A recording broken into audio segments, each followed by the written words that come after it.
The first time Captain Eli Rourke saw the alien queen, she was framed in a halo of bioluminescent light. Her silhouette tall, poised, and utterly inhuman.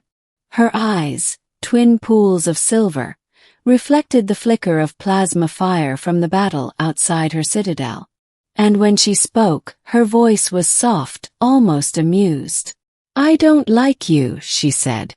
Her tone was calm, but Eli's translator implant struggled to keep up with the complexity of her words. Not just meaning, but emotion, layers of tone and subtle heartbeats hidden beneath sound. Yet the scanner strapped to his wrist, a small, pulsing biosensor, told him something else entirely. Her heart rate had quickened, and not from fear. The beginning, the war and the wound. The war between humanity and the Zirathai had dragged on for 14 years. It began as all wars do, with fear. The Zirathai, a race of crystalline empathic beings, had sent envoys to Earth to warn of a collapsing wormhole near their sector of the galaxy. Humanity, paranoid from centuries of internal strife, mistook the warning for an invasion. Eli Rourke, a former Starship engineer turned soldier, had seen the worst of it. Cities turned to ash on both sides, the vacuum of space littered with the bones of fleets. By the time his ship, the Resolute, was ordered to infiltrate the Zirathai homeworld, Eli had stopped believing in peace. But things didn't go as planned. His ship was shot down by a planetary defense cannon and crash-landed in the crimson wastelands of Zyra Prime. Out of 30 crew, only Eli survived. When he woke, he was no longer aboard his ship. He was inside what looked like a cathedral made of living glass, its walls pulsing faintly like veins. There, surrounded by alien soldiers with refracted armor, stood the queen. The middle, a queen of light. Her name was Sarathalora, the heartkeeper of Zyra. To human ears, her name sounded like a melody more than a word. She was beautiful in the way a nebula is beautiful. Vast, incomprehensible, and dangerous. Her crown was not gold but a pattern of luminous veins running through her translucent skin. "You are a killer," she said that first day, walking around him like a scientist inspecting a specimen. "Your kind burns stars and calls it progress." "And you're a tyrant," Eli replied, his voice hoarse. "Your fleets slaughtered colonists who never even saw a gun." Her silver eyes glinted. "Perhaps we are both right." For weeks, she kept him prisoner in her citadel, though prisoner was a flexible word. His cell was spacious, the air rich with oxygen. He was fed, questioned, and studied. The Zirathai were empathic. They communicated through emotion as much as speech. Eli quickly realized that Sarathalora could sense every flicker of his heartbeat, every surge of adrenaline or fear. And he, through the translator implant and biosensor, could sense hers. Started subtly. During interrogations, when their arguments grew heated, he'd notice the rhythm beneath her calm tone, a rapid stutter like a heartbeat trying to hide itself. She'd glance away, as if aware he could hear it.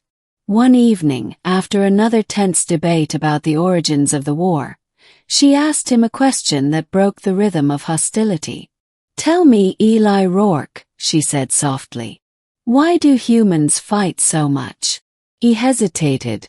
"Because we're afraid of being forgotten." She tilted her head. "And what are you now?" He laughed bitterly. "A man already forgotten." Something in her gaze softened. For a moment, the queen looked less like a deity and more like someone who understood loneliness. The bridge between hearts. Days turned to weeks. The citadel shifted its tones. Colors of calm blues and silvers replaced the defensive reds that had once dominated its walls. The queen began to walk with him through her gardens, enormous bioluminescent trees whose roots hummed faintly with energy. Eli found himself telling her stories of Earth. The scent of rain in New York, the sound of ocean waves breaking on the black sands of Maui, the way sunlight hit steel buildings in the morning. She listened, her long fingers tracing invisible shapes in the air, as if painting his memories into light. In return, she showed him the heart of Zyra, a crystal core buried deep beneath the citadel, pulsing with blue light. It was their world's soul, a living consciousness that connected all Zirathai. It also, she revealed, was dying, poisoned by radiation from the wormhole humanity had opened nearby. "You see," she said, her tone almost sad. "You kill even when you do not mean to." "I didn't know," Eli murmured. "Now you do." That night he couldn't sleep. The biosensor on his wrist pulsed faintly with her rhythm. She had linked her heartbeat to his, a sign of trust, perhaps? Or something deeper. When he confronted her the next morning, she simply said, "Your kind reads lies in words. Mine reads truth in heartbeats." He didn't reply, but he didn't remove the sensor either. Choice. Warships appeared in orbit 2 days later. Human warships. They had tracked the Resolute's distress beacon and were ready to finish the job. Humanity's fleet began to descend, missiles locked, unaware that the Queen's citadel also contained the dying core of her entire world. Eli was torn. His duty was to his species, but his conscience was no longer sure which side was right. "I can stop them," he said to Saratha Laura. "If you help me send a signal." She regarded him silently. "And if I do, what becomes of me?" "You live," he said. "Your people live." She smiled faintly, and in her voice was that haunting mix of defiance and tenderness.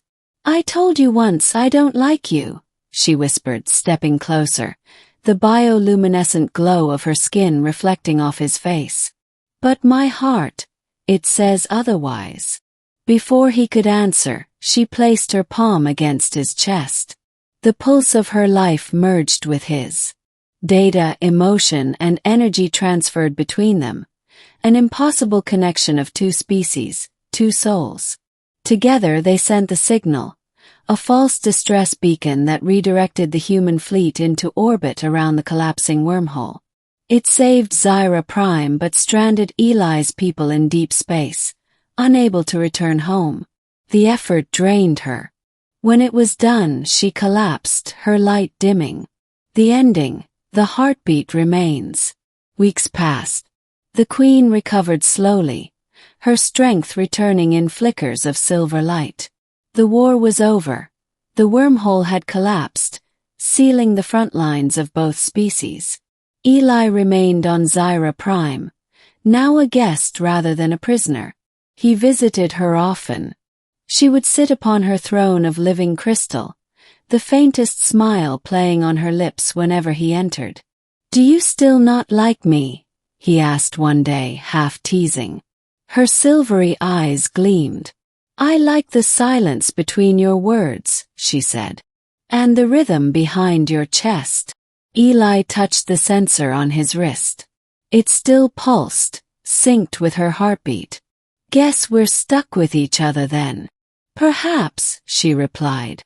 "Or perhaps we are the bridge between two dying worlds." Outside, the twin suns of Zyra rose, painting the citadel in hues of blue fire. And for the first time in years, Eli Rourke felt at peace, not because he had won a war, but because he had learned to hear the heartbeat of something truly alien. Something that didn't like him, and yet somehow loved him all the same.